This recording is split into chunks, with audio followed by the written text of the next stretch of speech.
Hello and welcome to the What's Trending. I am Moses Omoghena. Of course, where we talk about trending issues and personality. Yes, we have a very interesting persona for the week. Now, you may want to call her an actress, a model, a TV talk show host, or even a screen diva. But these many tags merely scratch the surface, really, of the weight and passion that burns within her.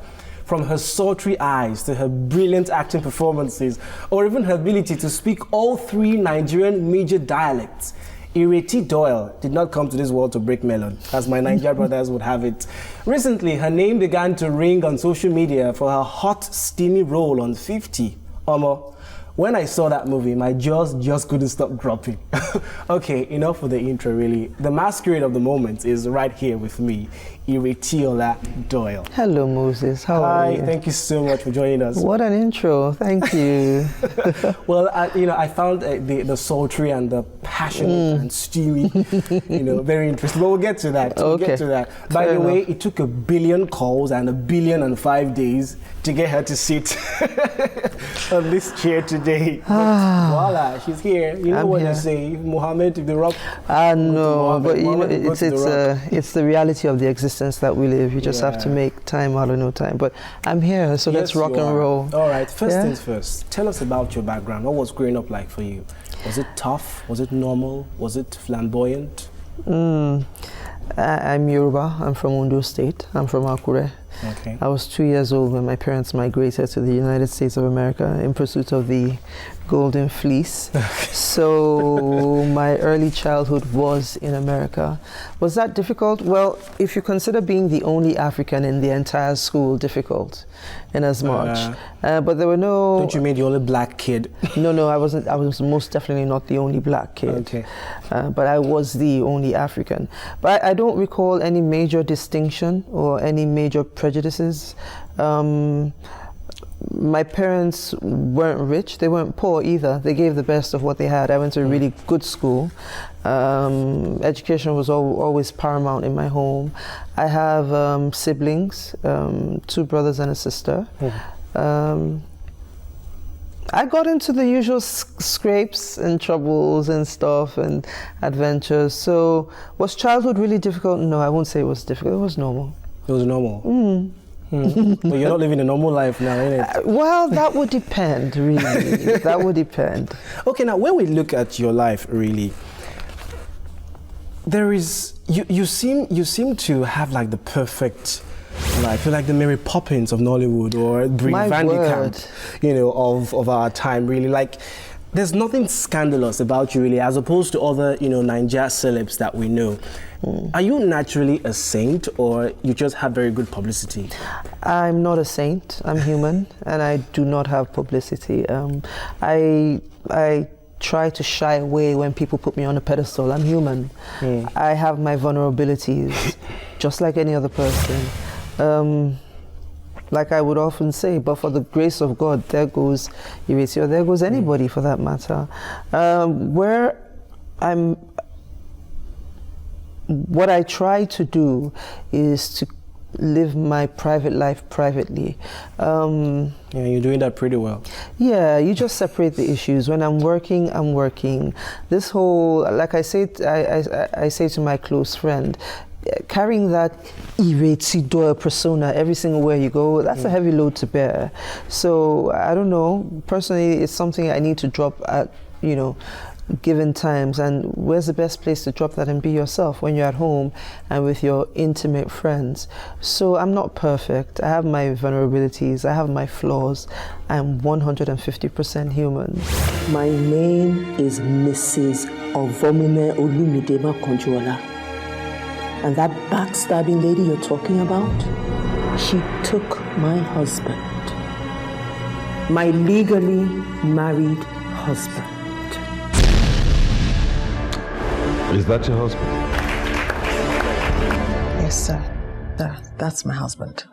Olumide is my husband. The only man that I have ever loved. And I won't let anybody... No! Let me go now! Let me go! Yes! Nothing take him away from me. All right, now speaking about your personalities and being human, now when we see you outside, you're actually pretty normal. You know, there must be some strategy because, I mean, now don't make me call names. When we see some names, some people outside, there's always this, please, peace off, I'm a star. No, but you just blend in, and you with so much weight that you carry with the name and your work, but you somehow just manage to walk through ShopRite and nobody would even know. How do you do that? I really Apart from don't the know. Big hair, though. Trust me, today was a busy day. Hey, you're like my third or fourth stop today. Oh. But anyway, I don't know. It's not something. That's not true. It's something I consciously pursue. If I'm not working, if I'm not on display, the big hair definitely won't be there. You'd probably be able to walk right past me and not realize that I was the one. And as for my ability to blend in, I'm just me, you know. I'm very comfortable in my own skin. That just tells you how humble she is, because it's even difficult for her to explain her stardom. Like, who does that? I don't even. What are you supposed to say, really? And this, without trying to, I'm just going to leave this. I'm going to drop this on the table and walk right away. Make of it what you will. I'll give you a tiny assignment. Go and look at people who are in the limelight that are from or grew up in Jos. Just check out their personalities, the way they live, regardless of how big they are. Check out their personalities, the way they live their lives. They're pretty laid back people. We're calm, we're comfortable. Can we say that for Ice Prince? Leave Ice Prince and what has happened in recent times. Leave that alone, pretty much. When he's not being Ice Prince, when he's not being dragged into social media, having to defend his woman, really, what do you know of him? What do you see of him? Every time you see him, he's promoting something, unless I'm not reading the right blogs, We're pretty calm people.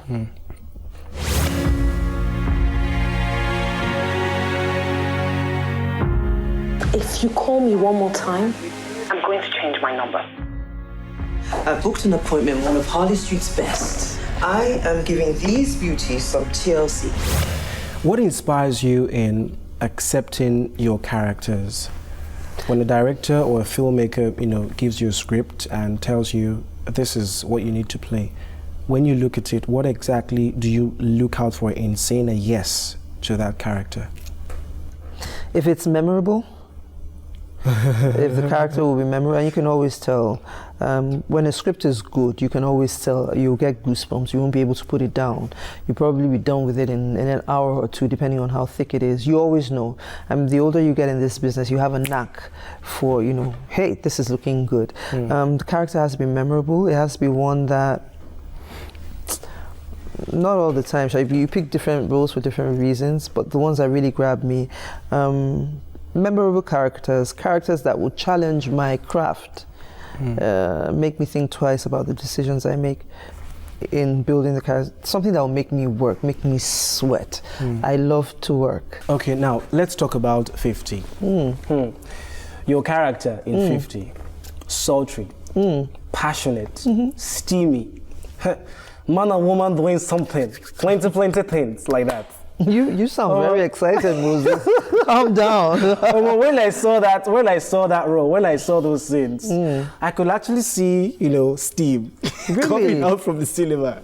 It was that hot. Thank you. So, what do you have to say for yourself, sister? I say, well done, Ireti.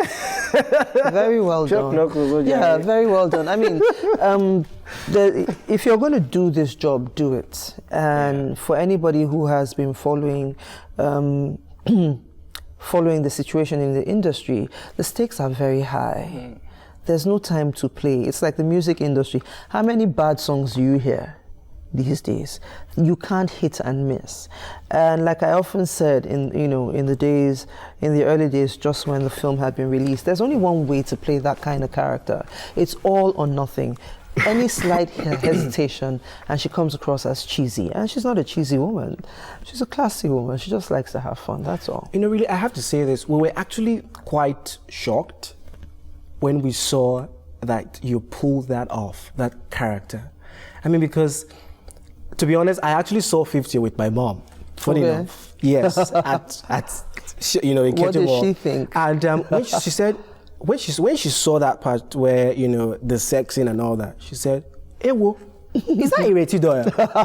I said, "Yes." Is she not a pastor's wife? I said, "Well, I don't know about that, but maybe you have to Google that up." But, you know, people really didn't see, you blew us away, really. So was it a conscious effort to, you know, to remove the stereotyping of you? No. It wasn't. That is never my first. That you have stereotyped me is something you have done. That's your that's your business. I'm not trying to shift anybody from any preconceived notions or positions or boxes in which you have placed me.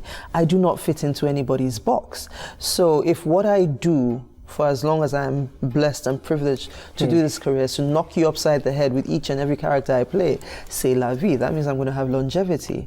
The fact that people have stereotyped me as the goody-goody two-shoes just simply means that I have played the characters that have been given to me in the past really, really well. More often than not, I'm cast in the good woman role. But I'm a very proficient actor. That's why I called you the Brie Van de Kamp of our time. I'm a very proficient actor. I can play any kind of role. Bring it on. Bring it on. Now, let's go back a little bit to the past.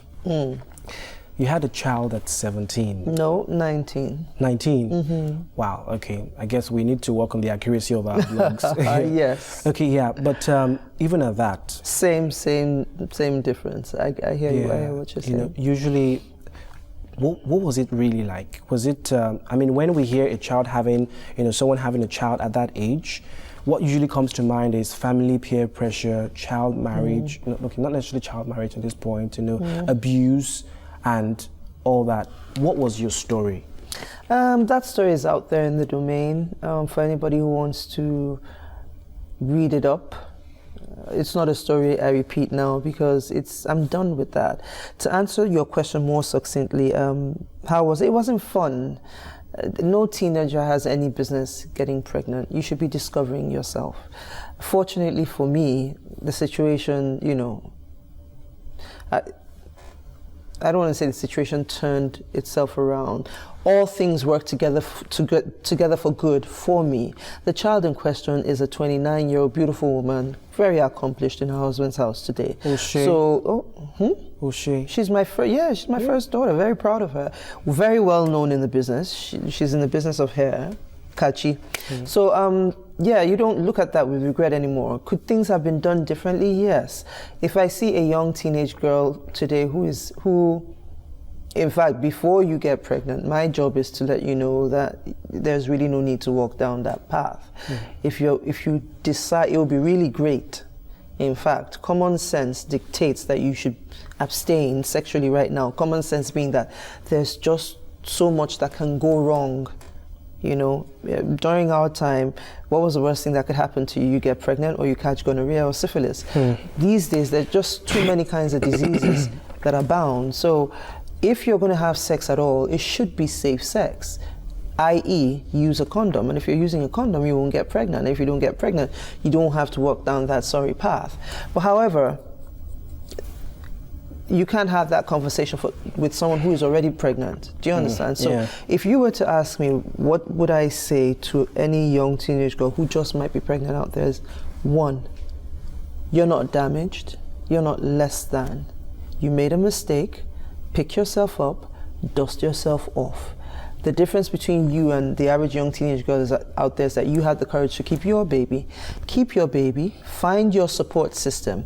That support system might be mommy and daddy who might beat the living daylights out of you, but they love you. Stay there. Have your baby. Continue to pursue your dreams, whatever that may be. It will slow you down, but it doesn't get in the way. That would be my message. Do you think that, what happened, at 19, do you think that has a lot to do with what you are today? Do you think that pushed most you? Definitely. Most definitely. Did that shape me? Oh, most certainly. Most certainly. It's a life-changing event. So it's never regret. It's a lesson learned. It's no longer regret. It's no longer regret. The years of regret came because a lot of it was unnecessary. Okay. Frankly speaking, and the exuberance of youth, the arrogance of youth. So did all of that, every single aspect, everything that's happened to me, good and bad, has all contributed to the woman I am today. Yeah. So yeah, I wouldn't take anything away. Would I do things differently, given a chance? Most certainly. Okay. Most certainly. Now, when you look at your life, from where you started and where you are now, what are you most thankful for? I mean, yeah, you have a lot of things to be thankful for, really. I mean, the lady in the red dress, come on. But what are you most thankful for? I am thankful because the Lord has redeemed the time. The time has been redeemed. I got into the university at age 29. 26, 27-ish, my classmates were 19. Do you understand? So there was a lot of slowing down, there was a lot of catching up, and there was a time I used to, I'd be like, Lord, how am I ever going to catch up? If you ever think you need to catch up, which is why I say to people, run your own race. It doesn't matter. You get where you're going when you need to get there, when the Lord says you get there. But here we are today. Every single thing that could have been a negative is a positive. Everything. So yeah, the time has been redeemed. I'm sorry, really, at this point, we have to call you have to let me go. Yes. This was a hot seat. We're going to get you back on, really, because those eyes alone is 1 hour discussion. Anyways, yeah, it was been Ireti Doyle on the hot seat, of course, on the spotlight with What's Trending. Thank you so much for watching. Of course, the show has been What's Trending. I'm Moses Omoghena. And if you have issues you'd like us to talk about on the show, don't forget, as you've always done, you can tweet at me with the Twitter handle at Moses TVC News or at TVC Connect using the hashtag What's Trending. We will always love to hear from you. Many thanks for watching. It's been Ireti Doyle, aka Screen Diva. Thank you for having me. Bye, everyone.